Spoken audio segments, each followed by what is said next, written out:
Hello, welcome back to another session of program tutorials on object-oriented programming. In today's video, we're going to look at composition.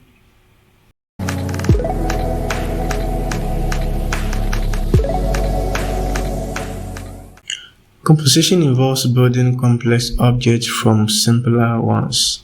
Instead of using inheritance, composition allows a class to contain objects of other classes to utilize their functionalities. Let's look at practical example. So we're going to create a class called engine.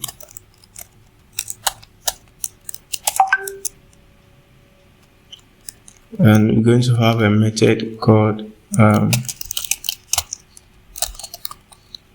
start, and with this we are going to print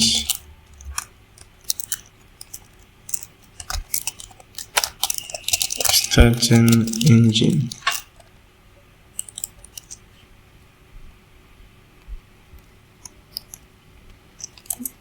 We create another method and call it stop,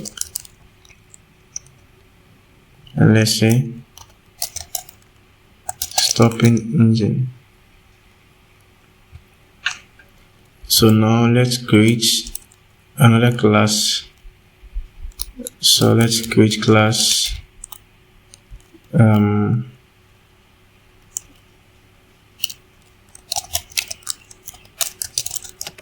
motorbike.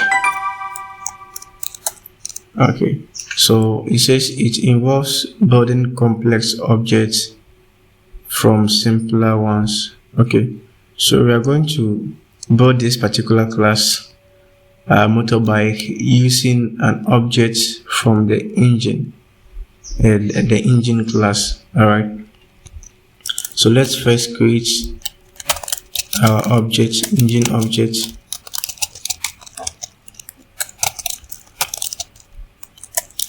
Okay,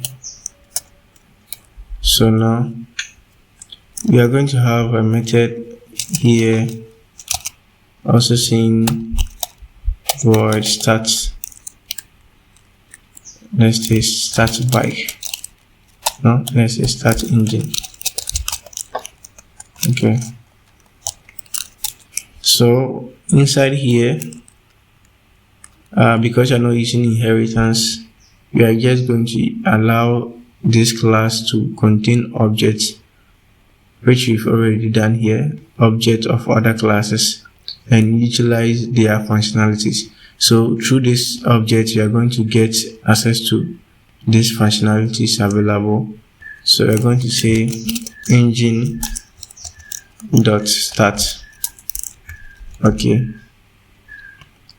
then another one, we are going to say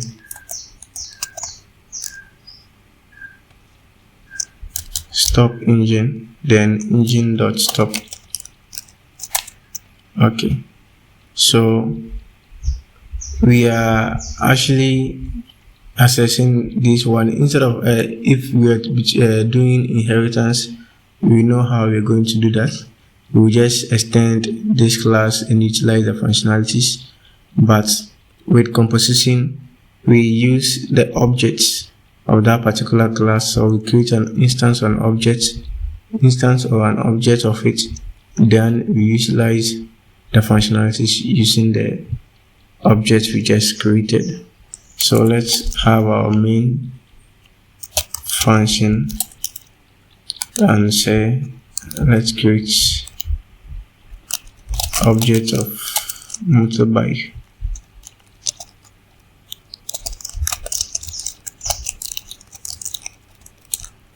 Okay, so this is our object. You're going to say bike dot start engine. Okay,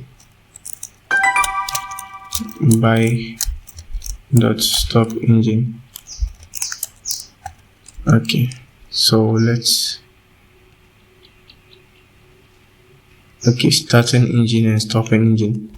So composition is quite simple. We just create an object of a particular class in another class, And through that object that you created, it gives you the access to all the public functionalities available for that particular object that you just created. Let me know your thoughts in the comments below. And if you are new here, please consider subscribing for more programming tutorials and tips like this. Thank you for watching, and I'll see you in the next video.